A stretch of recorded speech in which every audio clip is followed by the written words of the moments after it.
The morning you understand your own child is embarrassed by you doesn't arrive with a fight. It doesn't come with a slammed door or a raised voice. It comes quietly, the way a cold front moves in slow and gray, until you're already shivering before you realize the temperature dropped. I spent 32 years as a master plumber in Columbus, Ohio. My hands tell that story better than I ever could. The knuckles are thick, and the palms are permanently calloused, stained in the creases with something that never quite washes out no matter how long you scrub. I crawled under houses in January. I worked in crawl spaces so tight I had to breathe out just to move forward. I was not a man of luxury, but I was a man of precision. Everything I ever did, I did right the first time.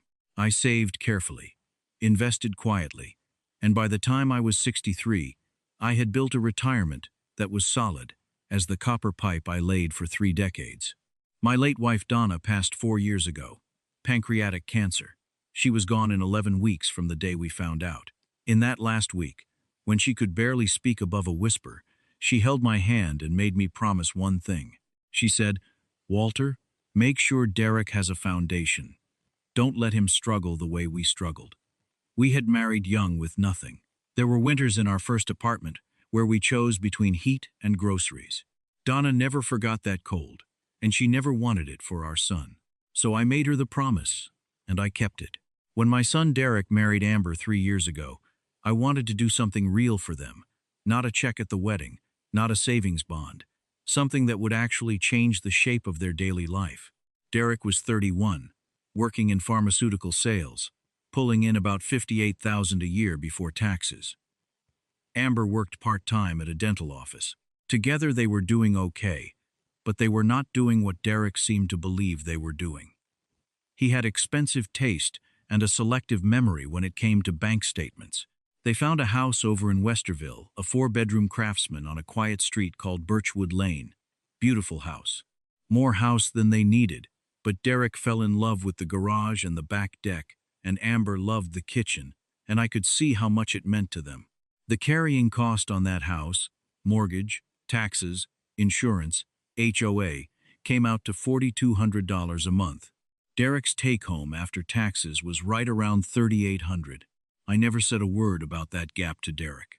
Instead, I called my financial planner, a steady woman named Carol Briggs, and I set up an automatic transfer of $1,400 a month, routed directly to the mortgage servicer, as an additional principal and escrow payment. The bank processed it seamlessly. Derek never saw it, never questioned it, and never once wondered how his numbers always seemed to work out at the end of the month. I want to be honest with you, because if you're listening to this, you deserve the truth. I knew what I was doing was a mistake, even as I did it. I told myself I was being a father. I told myself I was honoring Donna's last wish. But the truth I wasn't ready to face back then was simpler and harder than that. I was buying peace. I was buying the version of my son's life where he never had to feel the cold. And in doing that, I was also buying a version of Derek that had never really been tested. That was on me. I'll own it completely. Now let me tell you about Ray Caldwell. Ray was Amber's father. Ray owned a chain of 3 auto detailing shops across central Ohio under the name Caldwell Premier Auto. He drove a loaded black F-350, wore Oakley sunglasses indoors, and had the kind of handshake that's really just a dominance check dressed up as a greeting. He was big, loud, and absolutely convinced that the universe owed him an audience. Every conversation with Ray was really just a monologue with occasional pauses, where he let you feel grateful for being included. Ray had opinions about everything: real estate, the stock market, the right kind of truck to own, the wrong kind of man to be. And within about 6 months of Derek and Amber's wedding, I noticed something I didn't have a word for at first. I'd watch my son around Ray, and it was like watching a teenager try on a personality that didn't fit. Derek would straighten up, drop his voice half an octave, and start talking about growth mindset and passive income streams and building something that lasts. He'd call me to tell me about Ray's new equipment lease, or Ray's plans to open a 4th location. He stopped asking how my knee was holding up. I let it go. I figured Derek was just trying to impress his father-in-law. Men do that. I'd done it myself once, 40 years ago with Donna's father, God rest him. The day everything changed was a Saturday in late September. Derek and Amber were hosting a cookout at the Birchwood house. Ray and his wife Linda were there, a few of Derek and Amber's friends, and me. I sat in a lawn chair near the edge of the deck with a can of iced tea, mostly listening, mostly content. I had nowhere else to be and nothing to prove. Ray was holding court near the grill, the way Ray always did. He was talking about one of his longtime employees, a man who'd worked for Ray for 11 years. "Good worker," Ray said, flipping a burger with the authority of a man who had opinions about grill temperature. "Solid, dependable." But that's the thing about those guys, dependable. They show up, they do the task, they go home. No hunger, no drive. He glanced over toward me without quite looking at me, which is its own kind of look. Some men are built to run things. Some men are built to work for the men who run things. Nothing wrong with it. World needs both. I took a sip of my iced tea. Derek laughed. It wasn't a natural laugh. It was the kind of laugh a man produces when he's performing confidence for an audience. "That's exactly it," Derek said. He pulled his sunglasses down and looked across the deck at me. There were 7 or 8 people standing around. Dad's a perfect example, honestly. Great guy, hard worker, salt of the earth. But Dad never had the mindset for anything bigger. He smiled. It was a small, apologetic smile that wasn't actually apologetic at all. 30 years fixing pipes and punching a clock. Ray's the kind of man I want to be. Built something real, you know? Ray nodded slowly, satisfied, like a man who had just received exactly the tribute he came for. Amber looked at the floor of the deck. I set my iced tea down on the armrest. My father was a tool and die man in Dayton, who worked his entire adult life so that I could go to a state school and learn a trade. He never complained once. He never talked about his legacy or his vision or his growth mindset. He just worked, steadily, every single day, and everything I ever had came from watching him do that. Sitting on that deck, I thought about my father. I thought about Donna. I thought about every frozen January morning I'd ever spent under someone's house so that Derek could have new cleats for soccer and a class trip to Washington, D.C., and a college application that said private tuition, paid in full. Something in me went very still, not angry, not hurt, exactly, just clear. I stood up. I picked up my iced tea. I walked over to Derek, and I put my hand on his shoulder the way a father does, and I said, just loud enough for the people nearby to hear, "Derek, when Ray's paying your mortgage, you let me know." I gave his shoulder one pat. Then I said goodbye to Amber, thanked her for the food, nodded to Ray, and walked out to my truck. I drove home with the windows down. Sunday morning I called Carol Briggs. "Carol," I said, "the monthly transfer to the servicer on the Birchwood Lane account. I need you to stop it." Carol was quiet for a moment. "Walter, if that payment stops, they're going to start running short on escrow. Could create issues within 60 days. "I understand," I said. "Stop the transfer." "Done," she said. "Consider it handled." I made myself a pot of coffee and sat at my kitchen table and read the newspaper. The leaves outside were starting to turn. It was a fine Sunday morning. The weeks that followed were quiet. Derek didn't call. I didn't expect him to. He was too proud to call. And honestly, I think some part of him still believed the comment on the deck was just a throwaway remark I'd already forgotten. He had no idea what the comment had set in motion. The first sign of trouble came about 6 weeks later. It was a Tuesday afternoon and I was in my garage reorganizing my tool bench when my phone rang. It was a plumber I'd mentored years ago named Eddie Sosa. Eddie did residential work all over Westerville and the surrounding area. "Hey, Walter," Eddie said. "Random thing. I just got off the phone with a guy named Derek Marsh. Says he's your son. He's looking for someone to come out and check for leaks under his house because, quote, he thinks something's wrong with the water line." Eddie paused. "But here's the thing I know that craftsman on Birchwood. I did work out there 2 summers ago. There's nothing wrong with that water line, Walter. I just thought that was a strange call." "It is a strange call, Eddie," I said. "Thank you."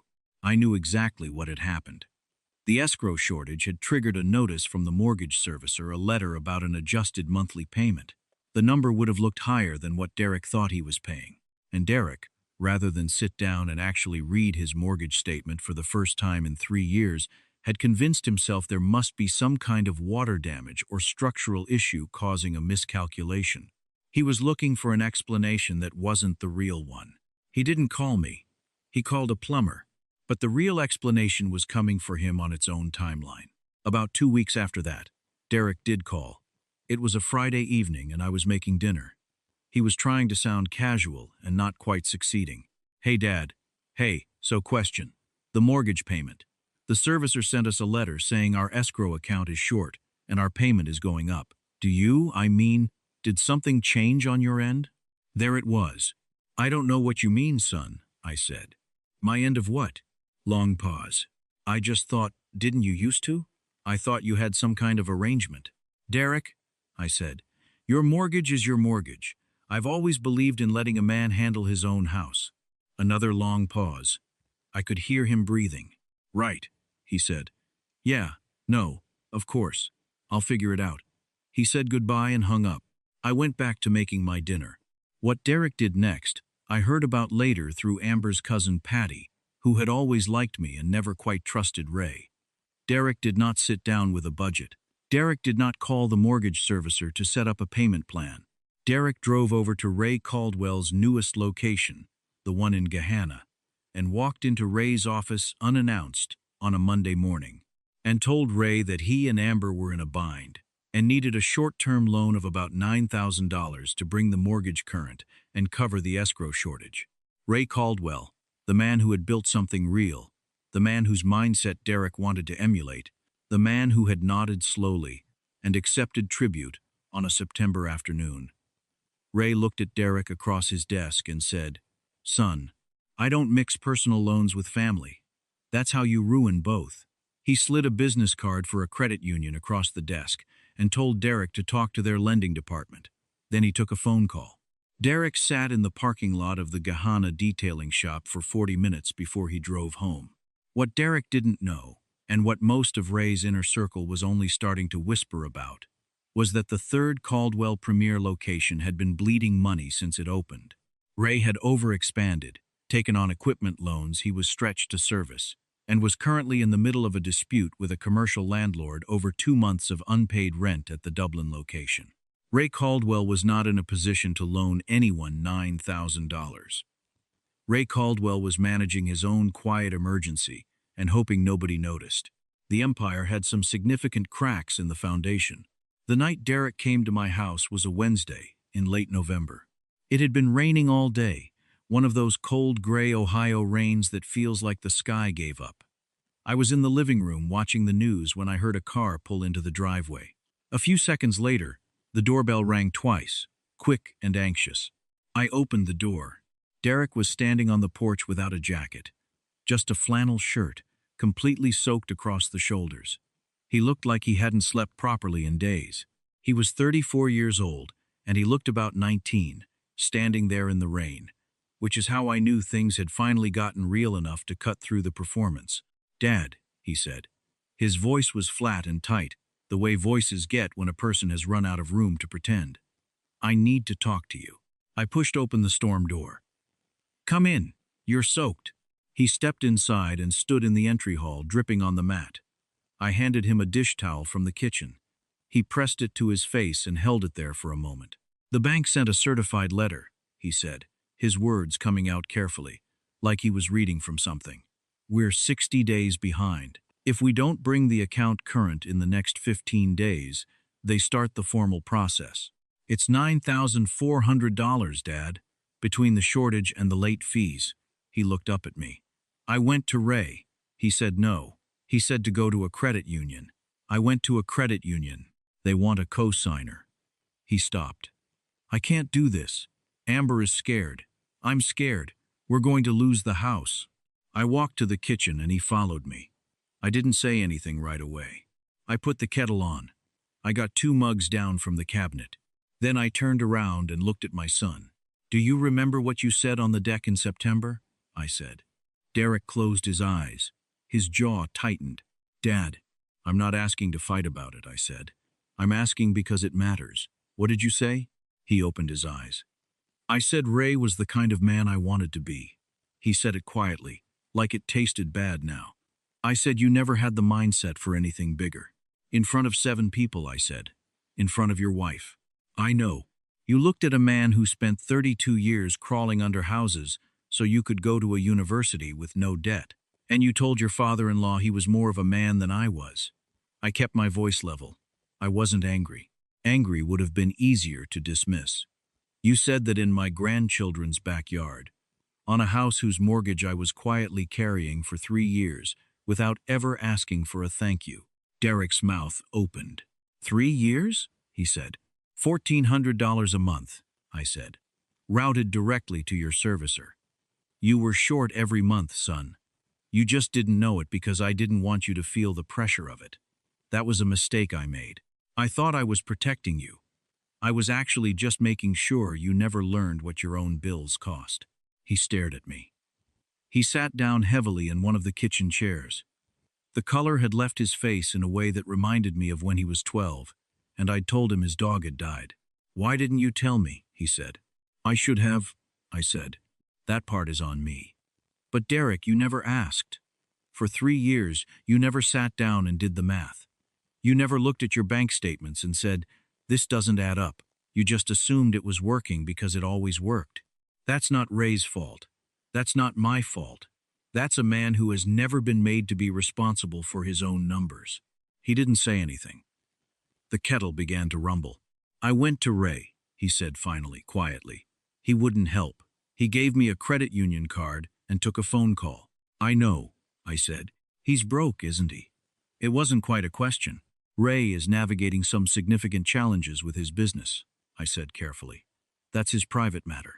But I will tell you that a man who has to borrow confidence from his own son-in-law probably has less security than his truck suggests. Derek looked at the table. He looked at his hands. I need the money, Dad, he said softly. Please, I know I was wrong. I'll apologize to you in any way you want. Just don't let us lose the house. If we lose the house, I don't know if Amber stays. I don't know if any of it stays. I poured the hot water into both mugs. I set one in front of him. I pulled out the chair across from him and sat down. I'm not going to pay your mortgage, Derek. He looked up, not the back balance, and not going forward. That chapter is done. I folded my hands on the table.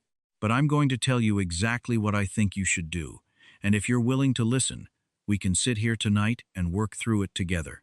You're going to let us get foreclosed on, he said, and there was a flash of anger in it. I'm going to let the house go, if that's what has to happen, I said. That house was never yours in the way you thought it was. It was a number you couldn't reach and a life you were renting without knowing the real cost. I looked at him straight. Here's what I think. You call the servicer tomorrow morning, first thing. You ask about their loss mitigation options. You may be able to negotiate a payment plan to get current. Simultaneously, you list the house. Price it realistically. Price it to move. You may walk away with $15,000 or $20,000 in equity after everything is settled. That is real money, Derek. That is your actual foundation, the honest one. He was quiet. And Amber? He said. If Amber is the woman I think she is, she will stand with a man who is finally being honest about his circumstances. If the house is what she needs more than the marriage, then you are going to find that out eventually. I reached across, and I put my hand over his. But I don't believe that about Amber. I've watched her. She's steadier than you've been giving her credit for. He stared at his mug. He didn't speak for a long time. I don't even know how to start a conversation with a mortgage servicer, he said. It was almost a whisper, and in it, I heard something I hadn't heard from my son in years. Something honest. I know, I said. I'll walk you through it. Tonight. We sat at that kitchen table until almost midnight. I pulled out a legal pad. We wrote down every number his income, Amber's income, every monthly expense they actually had. For the first time in his adult life, Derek Marsh sat in a chair and looked at his own finances without a comfortable floor under him. It was hard. He pushed back a few times. He flinched at the numbers. At one point, he got up and paced the kitchen floor the way he used to when he was a teenager studying for a test he hadn't prepared for. But he sat back down every time. That mattered. By the time he left that night, He had a plan written on a legal pad in his own handwriting, not mine, his. The months that followed were hard in the way that real things are hard, with friction and discomfort and the slow accumulation of small dignities. Derek called the servicer first thing Thursday morning. They worked out a repayment arrangement. He listed the Birchwood house 10 days later, priced aggressively, and it was under contract within 3 weeks. After all the math was settled, he walked away with just under $18,000 and his credit intact. He and Amber moved into a 2-bedroom apartment in Clintonville. It was clean, quiet, and $1,100 a month. Derek could cover it on his own paycheck. The first time in his adult life that was true. I did not pay the moving truck. But I showed up on moving day, with my truck and my 2 strong hands, and I helped carry every piece of furniture and every box up 2 flights of stairs, while Derek's friends who had attended his September cookout were mostly busy that day. Amber worked alongside us the whole time. She thanked me 3 times without me asking her to. She also quietly told me, while Derek was making a second trip to the truck, that Ray and Linda had been having serious arguments about money and that the Dublin shop had apparently been closed 2 weeks prior. The formal news came out about 6 weeks later. Caldwell Premier Auto filed for Chapter 11, restructuring in December. 2 of the 3 locations closed. The black F-350 was gone from Ray's driveway by January. Linda's cousin mentioned it to Amber, who told Derek, who called me on a Sunday morning without any particular agenda. Just to talk. That became a regular thing. Amber had a baby girl in March, my first grandchild. They named her Donna. I'm not going to pretend I didn't have to sit down when Derek told me that. I sat down in my kitchen chair and I stayed quiet for a minute before I trusted my voice. I go over there on Sunday afternoons now. Not for any particular reason. Derek usually makes coffee. He's gotten into the habit of grinding his own beans, which I tease him about because it's the most Derek thing in the world to make a ritual out of. But the coffee is genuinely excellent, so I don't push it too hard. We sit in their small living room with the baby between us, and we talk about nothing important. His work, a leaky faucet he's been meaning to fix, which I've offered to help with. The way the light comes in through the window in the afternoons. Last week he asked me to teach him how to solder copper pipe. I told him to come over Saturday morning and wear clothes he didn't mind ruining, and I'd teach him everything I knew. He showed up at 8:15 with coffee from the gas station and a look on his face I hadn't seen in a long time. Focused, humble, ready. We spent 5 hours in my garage. He was slow at first and clumsy, which is exactly how everyone starts. By the end of the afternoon, he had made 3 clean joints that I would have signed off on myself. He held the finished section of pipe up under the garage light and turned it slowly, looking at his own work. "Dad," he said, not looking at me. "I'm sorry for what I said at the cookout. I was cleaning flux off a fitting with a rag." "I know you are," I said. "I mean it. Not just sorry I got caught or sorry things went sideways. I'm sorry I said it. I meant it when I said it, and that's the part I'm most ashamed of." He set the pipe down. "I looked at you and decided you weren't enough because Ray seemed like more. And Ray turned out to be a performance. And you," he stopped. "You were just real. The whole time, and I missed it." I finished cleaning the fitting and set it down on the workbench. "The difference between Ray and me," I said, "is that everything I ever built, I built so it would hold weight. I wasn't interested in how it looked. I was interested in whether it held. I looked at my son. That's what I want for you. Not the truck, not the optics. Something that holds." Derek nodded. He didn't say anything else. He picked up the pipe again and studied the joints. A man doesn't need the last word when the work speaks clearly enough. There's a version of fatherhood where you shelter your children from every cold thing, every hard calculation, every bill they might not be able to pay, and you tell yourself it's love. And it is love. But it's love that creates a person who has never stood on their own ground and doesn't know what their own ground feels like. The truest thing I ever did for my son wasn't the $1,400 a month for 3 years. It was the night I sat at a kitchen table with a legal pad and made him look at his own numbers until he understood every one of them. Real fathers don't build floors their children never have to feel. They teach their children how to pour the concrete themselves. Derek understands that now. He didn't learn it from a man in Oakley sunglasses with a truck on lease and an empire made of borrowed confidence. He learned it the same way everything real gets learned slowly, with cold hands, in a small room, doing the actual work. If that story landed somewhere true for you today, if you've ever had to let someone you love fall just far enough to find their own footing, share that in the comments. Tell me where you're listening from and what you've been carrying. Every one of you who leaves a comment and hits that subscribe button helps this community keep growing. And I am genuinely grateful for every single one of you who shows up here every week. Take care of yourselves. And remember, a life worth having is built one honest number at a time.